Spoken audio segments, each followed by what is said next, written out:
سیرت کے تابع بنا کر کرنی ہے، اور عمل کے اندر اللہ کی وہ مدد نہیں رہے گی جو کام کو، دعوت کے کام کو سیرت کے تابع بنا کر کرنا۔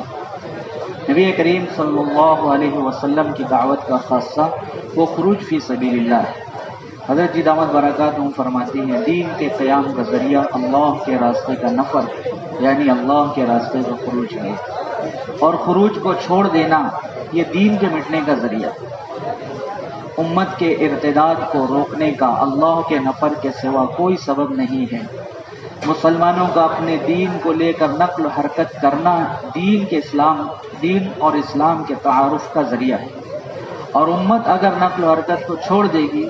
تو نہ یہ کہ کافر اسلام کے تعارف سے محروم ہوں گے بلکہ مسلمان بھی دین اسلام سے ناواقف ہو جائیں گے۔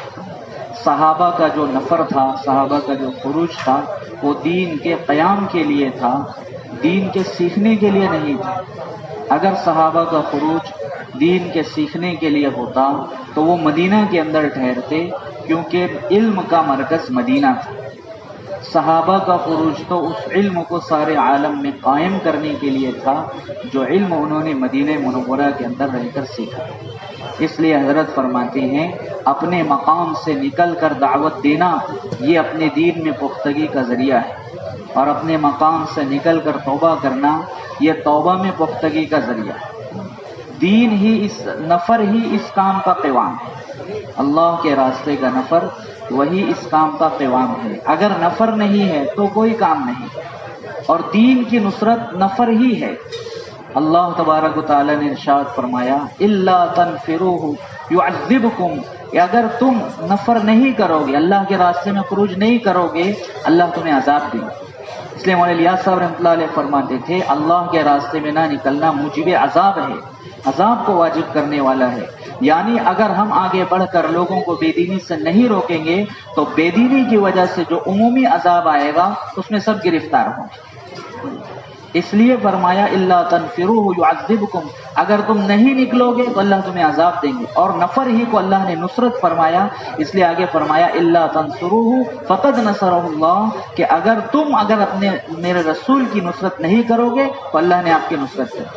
حضرت فرماتے ہیں مدینہ میں رہ کر دین کے تقاضوں کو پورا کرنا یہ نصرت نہیں ہے، بلکہ مدینہ سے باہر نکلنا تقاضوں کے اوپر، اس کو اللہ تبارک تعالیٰ نے نصرت قرار دیا ہے۔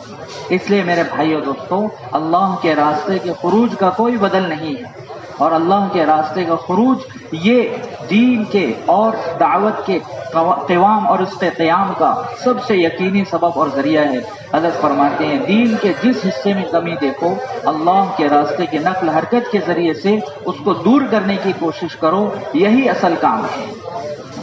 اللہ کے راستے میں نکل کر جو کام ہو سکتا ہے وہ مقام پر رہ کر نہیں ہو سکتا۔ اس لیے فرمایا یوم فی سبیل اللہ خیر من الف یوم فیما سوا، اللہ کے راستے کا ایک دن اس کے علاوہ کے 1000 دنوں سے بہتر ہے۔ 1000 دنوں کے اندر رہ کر آدمی وہ اجر اور وہ کام نہیں کر سکتا جو اللہ کے راستے میں نکل کر ایک دن کے اندر کر سکتا۔ حضرت فرماتے ہیں حرمین جس کی فضیلت مسلم ہے، جب وہاں رہ کر عمل کرنا اجر ثواب کے اعتبار سے اللہ کے راستے میں نکلنے کے برابر نہیں ہو سکتا، تو ہماری اور آپ کی بستیوں کی کیا حیثیت ہے کہ ہم اپنی بستیوں میں رہ کر کام کرنے کو کافی سمجھیں۔ اس لیے اللہ کے راستے میں نکلنے کا خوب اہتمام کرنا ہے۔ صحابہ کرام رضی اللہ عنہم اجمعین کو اللہ کے راستے کے اندر نکلنے کا کتنا شوق اور کتنی رغبت تھی، اور وہ اللہ کے راستے میں نکلنے پر کسی چیز کو ترجیح نہیں دیتے تھے، اسی کا بیان واقعات کے اندر ہو رہا ہے۔ فرماتے ہیں حارث بن ہشام رضی اللہ عنہ، فرماتے ہیں نوفل بن ابی عقرب کہ جب نکلے حارث بن ہشام رضی اللہ عنہ مکہ سے تو مکہ والے بہت زیادہ گھبرا گئے، اور کوئی شخص ایسا باقی نہیں تھا جو آپ کو رخصت کرنے کے لیے باہر نہیں نکلا۔ یہاں تک کہ جب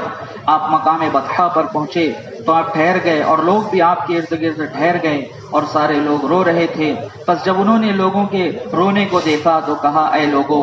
اللہ کی قسم میں اس وجہ سے نہیں نکل رہا ہوں کہ مجھے اپنی جان تمہاری جان سے زیادہ عزیز ہے، اور نہ ہی اس وجہ سے نکل رہا ہوں کہ مجھے کوئی اور شہر تمہارے شہر سے زیادہ عزیز ہے، لیکن جب اللہ کے راستے میں نکلنے کا معاملہ آیا تو قریش کے وہ لوگ نکل گئے جو نہ تو سردار تھے نہ اونچے خاندان کے لوگ تھے، اور انہوں نے وہ فضیلت حاصل کر لی کہ اگر مکہ کے پہاڑ سونے کے بنا دیے جائیں اور ہم ان سب کو خرچ کر دیں اللہ کے راستے میں تو ہم ان کے دنوں کے ایک دن کے اجر کو بھی نہیں پا سکتے۔ اگر ہم دنیا میں ان سے پیچھے رہ گئے تو ہم چاہتے ہیں کہ ہم آخرت میں ان کے شریک ہو جائیں، اور آدمی کو اپنے ہر کام میں اللہ تعالیٰ سے ڈرنا چاہیے۔ چنانچہ آپ شام کی طرف نکل گئے اور آپ کے ساتھ آپ کے گھر والے بھی نکل گئے اور آپ وہیں پر شہید ہو گئے۔ خالد بن ولید رضی اللہ عنہ نے اپنی موت کے وقت کہا کہ روئے زمین پر کوئی رات مجھے اس رات سے زیادہ محبوب نہیں ہے جس میں سخت جمع دینے والی سردی ہو اور میں اللہ کے راستے میں مہاجرین کی جماعت کے ساتھ ہوں اور صبح ہم دشمنوں پر حملہ کر دیں، لہٰذا تم جہاد کو لازم پکڑو۔ خالد بن ولید رضی اللہ عنہ فرماتے ہیں کہ وہ رات جس رات میں مجھے نئی نویلی دلہن رات گزارنے کے لیے دی جائے اور مجھے اس سے محبت بھی ہو اور اس سے مجھے لڑکا پیدا ہونے کی بشارت بھی دی جائے، مجھے وہ رات اس رات سے زیادہ محبوب نہیں ہے جس میں سخت جمع دینے والی سردی ہو اور میں مہاجرین کی کسی جماعت میں ہوں اور دشمن پر ہم صبح کے وقت حملہ کریں۔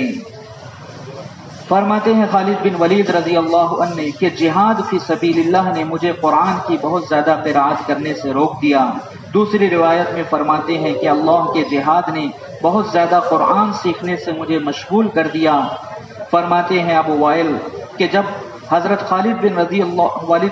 ولید رضی اللہ عنہ کی موت کا وقت قریب آیا تو انہوں نے کہا کہ میں نے موت کی ہر جگہ کو طلب کیا لیکن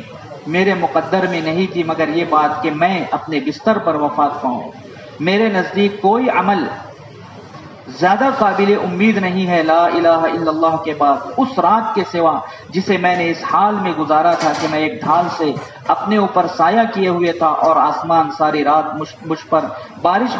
برساتا رہا اور صبح ہم نے دشمنوں پر حملہ کیا۔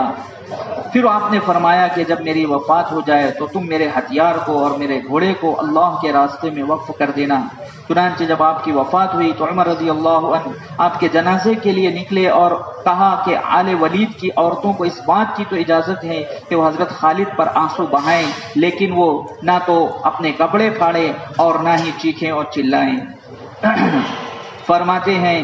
حضرت بلال رضی اللہ عنہ حضور پاک صلی اللہ علیہ وسلم کی وفات کے بعد ابو بکر رضی اللہ عنہ کے پاس آئے اور کہا کہ اے اللہ کے رسول کے خلیفہ، میں نے رسول اللہ صلی اللہ علیہ وسلم سے سنا ہے کہ مومنین کے عمل میں سب سے افضل عمل جہاد فی سبیل اللہ ہے، اور میں نے ارادہ کیا ہے کہ اپنے آپ کو اللہ کے راستے کے لیے وقف کر دوں یہاں تک کہ مجھے موت آ جائے۔ ابو بکر رضی اللہ عنہ نے کہا میں تمہیں اللہ کی قسم دیتا ہوں اے بلال، اور میری محبت اور میرے حق کی قسم دیتا ہوں، میں بوڑھا ہو گیا ہوں میں اور کمزور ہو گیا ہوں اور میری موت کا وقت قریب آ گیا ہے، لہذا تم مجھے چھوڑ کر مت جاؤ۔ تو حضرت بلال رضی اللہ عنہ کے ساتھ ٹھہر گئے۔ پھر جب حضرت ابو بکر رضی اللہ عنہ کی وفات ہو گئی تو عمر رضی اللہ عنہ کے پاس آئے اور ان سے بھی وہی کہا جو ابو بکر رضی اللہ عنہ سے کہا تھا۔ تو عمر رضی اللہ عنہ نے بھی ان کو روکنا چاہا لیکن ابو بکر رضی اللہ عنہ نے انکار کر دیا۔ تو عمر نے فرمایا کہ پھر اذان کون دے گا اے بلال؟ تو بلال رضی اللہ عنہ